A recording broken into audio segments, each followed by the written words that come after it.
Hello everyone, this is a joint broadcast by İGA and Go Türkiye. Today I'm going to welcome two guests, actually two expats living in Istanbul. I'll treat them some Turkish coffee, maybe some Turkish dessert, so that we can talk about their wonderful Turkey and Istanbul memories. Buckle up, it's coming up now.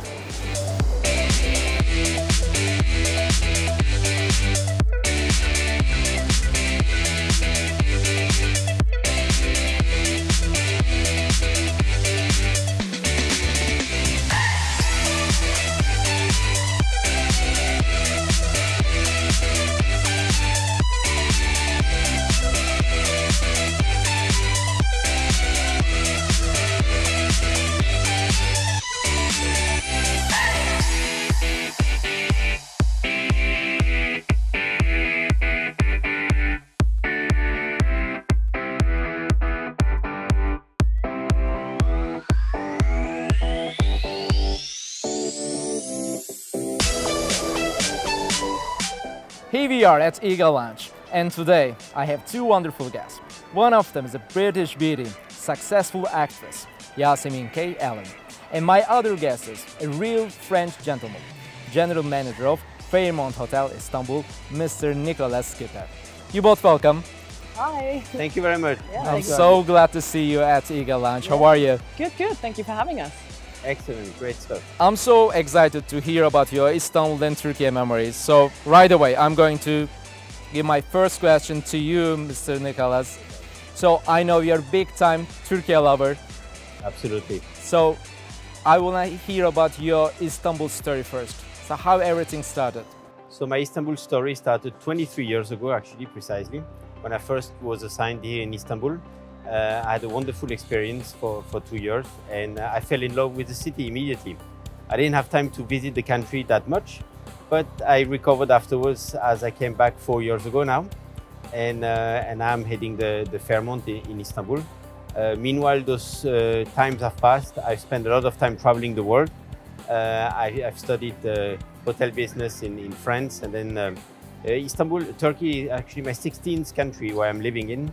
And that's my third assignment in Turkey. So, 16? Absolutely, Wow, 16. wow. Thank you. We say mashallah. I know mashallah. I learned that much Turkish, it's okay. Yeah, fell in love with the city, great country. Wow. Great variety of sceneries as well to visit, sea, mountain, and obviously beautiful Bosphorus and beautiful Istanbul. Yeah. Definitely. So it has been overall how many years then? So in aggregate, I spent 6 years living in Istanbul. And before you ask me the question, I've restarted my Turkish lessons. So soon we'll be able to do that interview in Turkish and not in English anymore. But yeah, no, looking forward to it, to learn Turkish, to spend more quality time here, enjoying all the beauties of the restaurants and all the attractions in town, definitely. But I know that your first time was in Turkey 20-something years ago. Absolutely. Right? And then years after, you come back to Turkey. That's correct, that's correct. So what was the difference that you've seen between those years? The good thing about it is that few things have changed that were not supposed to change, and that's great. You know, the Turkish hospitality, the great feeling of welcome, and really that's not a cliche, it's really serious, and people have always made the difference when you come to a place like this. And you know, all the bubbly parts of Istanbul, Sultanahmet, you know, traffic sometimes you wish it wouldn't be there, but it's part of the fun, you know. So it's actually quite nice to see that all these things haven't changed.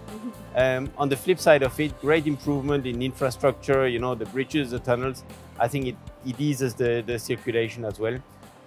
But no, all the good parts have stayed, and a lot of the other parts have improved actually. So great stuff to come back to Istanbul, definitely. Very, very glad to hear all about these details. Absolutely. So Yasmin, how about you? What's your story? What's my story? So I grew up here. I consider myself to be an Istanbulite. I'm from Istanbul. I've spent, I think, 22 years of my life in total in Turkey. And yeah, I know it better than any other city. I went to Turkish State Primary School. I learned to read and write in Turkish, and the first 11 years of my life passed here. And then I went to high school in Australia and then came back here in 2008, and I've been here for the most part since then. And yeah, my mum moved here in the late 60s, and she was an established actress and singer by the time that she fell pregnant with me. So that's why I was born here. Well, I was born in London, but grew up here. So Yasemin, I know that you have lots of international friends. They're coming to Istanbul. Yep. You host them. Yeah. We all know about these. You love it, I know. Yes. So, what's the most compliment that you hear about Istanbul or Turkey? I love hosting friends who've never been here before or have no idea about it, because they usually have an impression of it that's completely different to what they come across. Absolutely. Especially, I mean, you know, Istanbul is the place that I know best, so I can show them around, and they just, their minds are blown, and I'm like, yeah, that's why we love it here. You know, it's it's just the variety of experience, the variety like of different kinds of cultures that you get to experience here, and you go from one town to the next and it's completely different, like the architecture, the views. Yeah, they're blown away usually, just how beautiful it is and how exciting it is. Especially Istanbul. Yeah, They yeah. all love. Yeah, exactly. Also, I host lots of friends in Turkey, in Istanbul. Yeah. When they come first, you know, they got really impressed and they say they never seen such Never a thing. seen anything like it. Exactly. They have all the wrong preconceived ideas Yeah. and expectations, and Yeah. when they come here, everybody's blown away. Yeah, Absolutely. Yeah. Yeah, they No doubt totally about it. changed their mind actually after visiting Istanbul. So speaking of Istanbul, I really wonder your favorite neighborhoods. Nicolas. Very difficult to answer a question, because there are lots of different parts of Istanbul that are very different from one to each other. I think lately, since I came back to Istanbul, Galata area has been one of my favorite ones. Great cosmopolitan place, different type of people, different backgrounds, great art places and great historical places, rooftop bars, so a lot of different variety. But I must say the magic of the Bosphorus always takes it over at some stage, right? Yeah. So I love to go in the morning for a run in Tarabya. But really, after all that, Arnavutköy is most probably my favorite place in Istanbul. Beautiful wooden houses and all these little paths. And We the call them driving. yalı, those wooden houses by the ocean. One more word that I learned today, thank you. So no, definitely very nice. And I think there's some hidden gems on the Asian side as well that probably people don't know that much. But Kuzguncuk? No? Kuzguncuk? Kuzguncuk. Kuzguncuk. Here you are. Very nice place there, very green and all that. So yeah, very lots of little nice places to discover in Istanbul. Love that. Kuzguncuk is famous for its fish restaurants. Yeah. Absolutely. It's also its mosques. Yeah. It's on the Asian side of Turkey, in the Anatolian part Exactly. of Turkey we call. So it's my favorite place as well. You know, Kuzguncuk's one of my nice. favorites. It's very nice, very nice. Some of the places I'm like, should we tell people or should we keep it a secret? Exactly. Yeah, it's good to keep it for ourselves. Keep it a secret. Absolutely, yeah. Yeah, no, definitely beautiful places around. Absolutely. So how about you, Yasemin? Yeah, Cihangir and Taksim used to be my old sort of haunts where I would hang out with my friends a lot, but you know, the Beyoğlu area, and I do love Galata as well. I call those neighborhoods like the Soho of Istanbul. Basically, yeah. It yeah. is. And Tarlabaşı is really cool if you can kind of know your way around, but obviously you don't want to, you know, make the locals uncomfortable. But now I'm more of Sarıyer kind of girl. I love, Tarabya, Yeniköy, just walking around there just because it's just so fresh and you get to look out at the Bosphorus. And I love walking. And Istanbul is, if you like to walk and you don't get tired quickly because there's lots of hills up and down and it's quite That's the best chaotic. way to discover a city. What do you Always. think? Right? Yeah. Walking. So it's really good for that actually. So it's Yeniköy, Tarabya are my sort of favorite. I must say I prefer to go around with my mountain bike, but that has difficulties in Istanbul with the hills With precisely. the hills and the traffic. So Yeah. I shifted to walking as well. Walking, Yes. yeah. In all those old cities, if they're especially like up Yeah. and down hills, it's so You've hard got to keep your eyes on the road as well, like with all the- Exactly, because the city is not flat. Yeah. We have like 7 hills, Yeah. right? Exactly. Yeah. Famous 7 hills. The So famous 7 hills. Yeah. And you know, while walking in Tarabya as well, with the lack of boats as well in the morning, often you see the dolphins Yes. going around. It's Oh my beautiful. God. Stop saying the things that I was going to say. I apologize. I'm going to ask you first. And Looks then... like we made that up, no? Yeah, No, it's beautiful. It's amazing. amazing. Yeah, no, I love that. I love that. It's one of my fondest memories actually. yeah, the dolphins in actually in Istanbul. this season especially, Because right? there's no one around. March, Yeah. April, May, and last year in particular because there were a lot less boats Yeah, exactly. because of the pandemic. Yeah. Beautiful. You can still walk and run and watch them and take pictures early in the morning. Early in the morning. Yeah, You yeah. can eventually go and swim with them as well, but I wouldn't do that. So it's okay.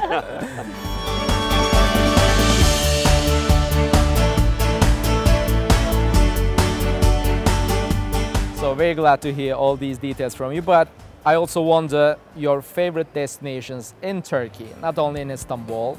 We have lots of summer cities, very historical cities as well in Anatolian part. We have some winter destinations too. So Nicolas, what's your favorite destinations in Turkey? That's a difficult one. I mean, besides Istanbul, of course. I like Bodrum. I really love Bodrum, the vibe of Bodrum in the summer in particular, but as well off-season, you know. I mean, it's nice to go to Bodrum when there's hardly anybody there. It really gives a good feeling, you know, like, you know it's bubbly and all that, but when it's empty, it's quite nice as well. You see a lot of locals. I like more, a bit more remote areas like Fethiye, Marmaris, Datça. But they are all very close to each other. Yeah, that's the other advantage. Yeah. So it's more nature-oriented there, and it's more my cup of tea kind of thing. And I love skiing as well. So I discovered a couple of years ago Palandöken.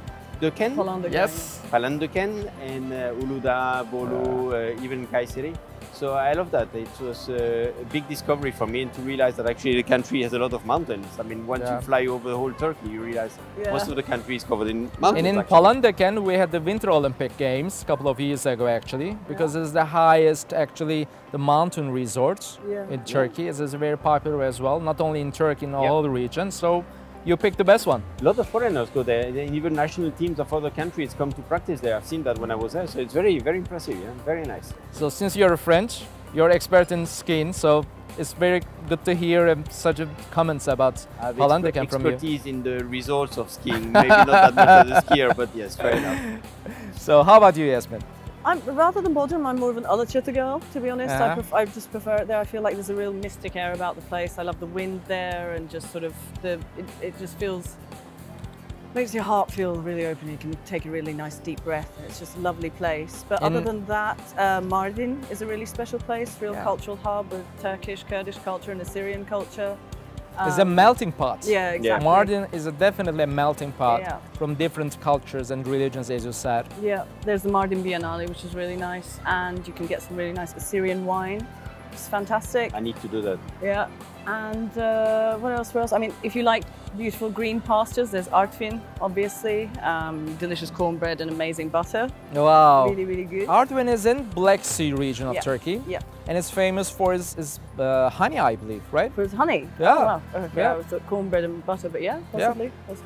I'll ask tips because I haven't been to the Black Sea yet, so I will ask tips you should to you definitely guys. go to Black Sea. Right. It's amazing. It's totally something different. I hope. Yeah. And I mean, and where else? So many wonderful places. I've still got to, this year is my plan to just get a car and drive around and see all the places because there's so much. And there's the Mosaic Museum in Hatay, which is really wonderful, obviously. You guys been to Cappadocia? Yeah. I love Cappadocia. Yeah. When we're talking about the destinations in Turkey, that's I mean, if it's not a summer destination, so Cappadocia is an amazing destination, really. So it's freezing cold in winter. Yeah, the spring and fall, I think, is the best season to go to Cappadocia to enjoy those balloon tours, especially. But I thought that when I saw the snow, there was a thin layer of snow over all these monuments. Can't remember when it was. It has a certain charm that you don't see when there is no snow. Yeah. But the balloons, I did it on my third attempt, so I know. So. But actually in Cappadocia, if you go in winter, you can visit those caves, those undercities. Oh, really? That's the other thing. Yeah, well, exactly. So only in the winter you can't. Because the outside is cold, but you go into those undercities to discover hidden churches. Yeah. So that's another option to do actually in Cappadocia, rather than going on in spring or fall. Yeah. Good idea actually. Yeah. I rode around there. We were filming a TV series there a few years ago, and we went on the ATVs as a group and just drove around the Peribacaları. It was amazing, beautiful place. Yeah. So, speaking of destinations, I'm sure when you visit all these places, you also had a chance to try some Turkish cuisine items. Of course. And I really wonder your favorite ones. So, Yasemin. Okay. So the one thing that I really, really craved when I lived overseas recently was Adana kebab. That's my favorite too. It's so good. There's a dürümcü in Istinye by the lights, just says dürümcüm, and they do the best Adana dürüm actually, and it's just one of my favorite spots. They wrap it, right? Yeah, it's really, really good. But I haven't had it in Adana yet, so... You should, I can confirm. Very nice. Oh, you had it in Adana? Absolutely. The original Adana kebab? Well, I'm not sure it's the original, but at least I had one in Adana, so I guess so. That's the closest to get to. By the way, believe or not, a couple of years ago, I hosted Harrison Ford's son, Ben Ford, which is a celebrity chef. We went to Adana together, and he did Adana kebab there as an American chef. So when we talk about Adana kebab, it always reminds me my memories with Harrison Ford and Yeah, I his didn't son. know he was in Cappadocia in Adana. Nice. So how about? Did you try the one that he made? Yeah, he did Was it it very good? well. He Was did it it good? very well. He was practicing actually before, of course, with some Turkish chefs. He Yeah. did very well. Nice. So Nicolas, how about your favorite Turkish food item? My heart lays in food and beverage, you know, so in my background. So I must say I love Turkish food. I mean, there's really hardly anything that I don't like. Don't like, yeah. Yeah, I Exactly. must say sweets are a little bit too sweet for me, though I have a very sweet tooth. But everything else, I love primarily the mix of aubergine in any kind of format with grilled meat or grilled fish. It just goes all so well together with all these olive oil scented dishes and lemon and all that. So I'm a fan of Turkish food, what can I say? So how about any street food? Because Istanbul is famous for its street food as well. Kokoreç, of course. Kokoreç. We had recently in the hotel Kokoreç, and I discovered that a lot of Turks actually they never had before. So it was very good experience, yeah, definitely. So do you cook? Any of you? I do. Even though you eat all those food, you look really sharp. So That's why I spend a lot of time in the gym. You know? It's not because I like it; it's because I like to eat. you have to to compensate everything. You have to. I mean, when there's such good chefs in the city everywhere, I just know that any attempt that I have at home to try and recreate any of the dishes is probably not going to be so good. So, you know, if I'm looking for something specific, I'll just go have it somewhere else. I do cook, but Istanbul not is like really Turkish chefs. one of those gastronomical capital in the world, I believe. Yeah, You know, you can find everything from every culture. So it's definitely a heaven for food lovers, but we should also be careful about it, of course. No, and really, I think there is a new generation of Turkish chefs, younger chefs, that do use a lot of Turkish items as a base for the cuisine, but they adapt it to what they've learned, whether it is in France or in Italy, and they create some amazing dishes now that are really very tasty, and you can identify the Turkish origin in there, but the way it's presented, it looks absolutely nothing like Turkish food, right? So it's really good, actually, I like that. So how about an airport? So we are at Istanbul Grand Airport at Iga Lounge. So I really want to ask you the meaning of airport in your life. What would you say? Nicolas. My first time in the airport. No, I'm joking. I have been traveling quite extensively, particularly since I'm in Istanbul. So I know this airport very well, actually. But in general, for me, airport means freedom and vacation kind of thing. Even if freedom has taken a toll now because you have to wear masks, you have to undress when you arrive, but it has always that mystical feeling where you get this mix of excitement and discovery of new things coming up. For me, the airports in general is a great place, and I must say particularly about Istanbul airport, the way it has been laid out, the variety of shops, but food as well, attractions for kids. I think it has been greatly. It's vast. You need to walk a bit, but it helps you to discover the airport really, and there's always something new. So I like that. It's very nice. It's the biggest in the world. I know. I've done quite a few of them, and yeah, this one is good for fitness actually. When you come out of a plane, at least you can walk and get a little bit some exercise. No, great experiences here, definitely. How about you, Yasmin? Yeah, freedom, adventure. I mean, I've traveled a lot since I was a kid, so I don't like staying in one place for too long. I do like to move around, and just feels nice to be here actually right now. And it's such a beautiful airport, just really comfortable, beautifully lit, just really nice ambience. So freedom, adventure, and excitement.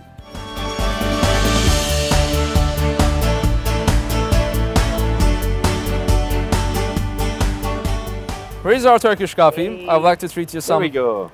traditional Turkish coffee, if you don't mind.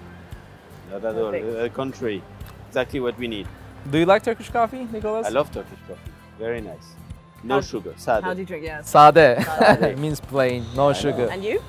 I drink like at least 3 times a day, at least. And how about you, Yasmin? Yeah, I mean, when I'm working, it's like constant just a barrage of coffee and tea on set all the time. So we've got Turkish coffee, and we'll always look at each other and go, Turkish coffee, Turkish coffee. So it can be an obscene amount, but helpful, fine. But compared to all of other coffees, It's very smooth, more silky, let's say. It goes right? down really quick, so you don't realize how much you're drinking during the day. Except the first time you drink Turkish coffee and your Turkish friends obviously don't tell you not to drink the whole cup. And that's your first surprise. After that, it's very smooth, yes. So please, let's enjoy. So Yasemin, you travel around the world in a professional way as well, because you're an actress. So how do you see Turkish film industry? Yeah, I consider myself to be very lucky to be able to travel the world and work in this wonderful industry. The Turkish film and TV industry is booming, to say the least. And with internet platforms and TV series becoming available to all different cultures, Turkey's always had a really wide audience, even if it wasn't open so much to America or Europe. Even a few years ago, that's really changed now, and it's really developing in regards to TV. And the audiences, the things that audiences want are changing as well, because they get to watch TV series from lots of different cultures because of internet platforms. So it makes me really happy that Turkish TV series are reaching a wider audience, because there are so many talented people here and such a wide variety of stories to tell. So I'm really excited actually about where the industry is going to go here, and all the people who are going to experience all these stories that we love to tell.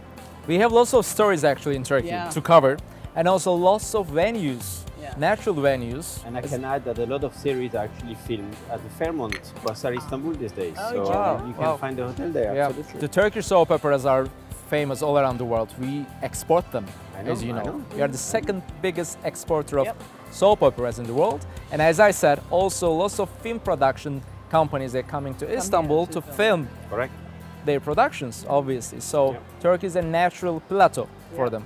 So I'm sure you hear about our success about this as Turkey in the world. I've been a part of it. Yeah, no, it's been, I mean, I'm just really proud to be part of the industry here actually. So I've been doing it since 2008, and just to watch it grow and watch it flourish like that is it's really exciting. Yeah, really, really nice.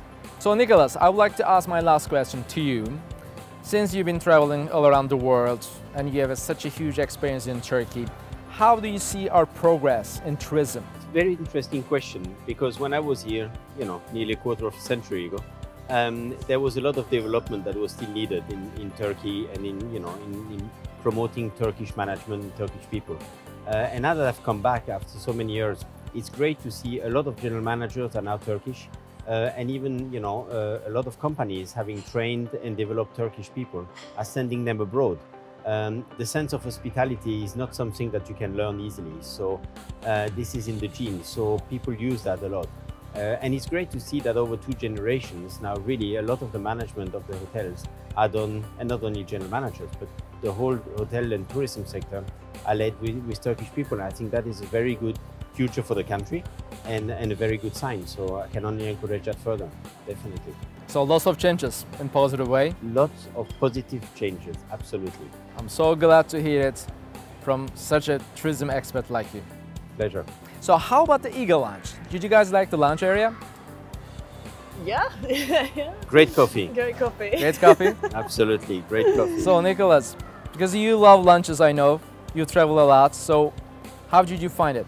It's not that I love them, I spend a lot of time in them, so I learned to appreciate them. Really, I mean, the sense of peacefulness, because there is, a good acoustic in the airport that reflects in the lounge as well. And it's a very cozy, luxurious touches, but very cozy lounge. So you can be in the middle of everything and at the same time be quite isolated from the crowd. And the grill section and the desserts, top notch. You know what I say? The vacation starts in the lounge, even before flying. And that's a great way to start it.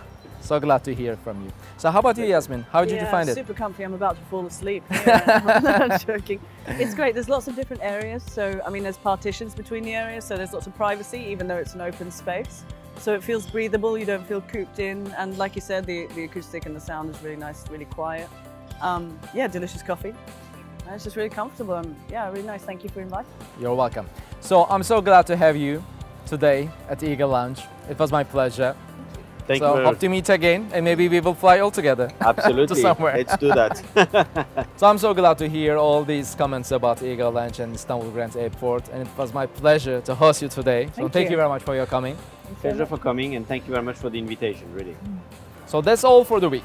We'll meet again next week with our new guest at Iga Lounge. So please follow us on YouTube and Instagram accounts of Iga Pes and Go Türkiye for our new episodes. See you soon.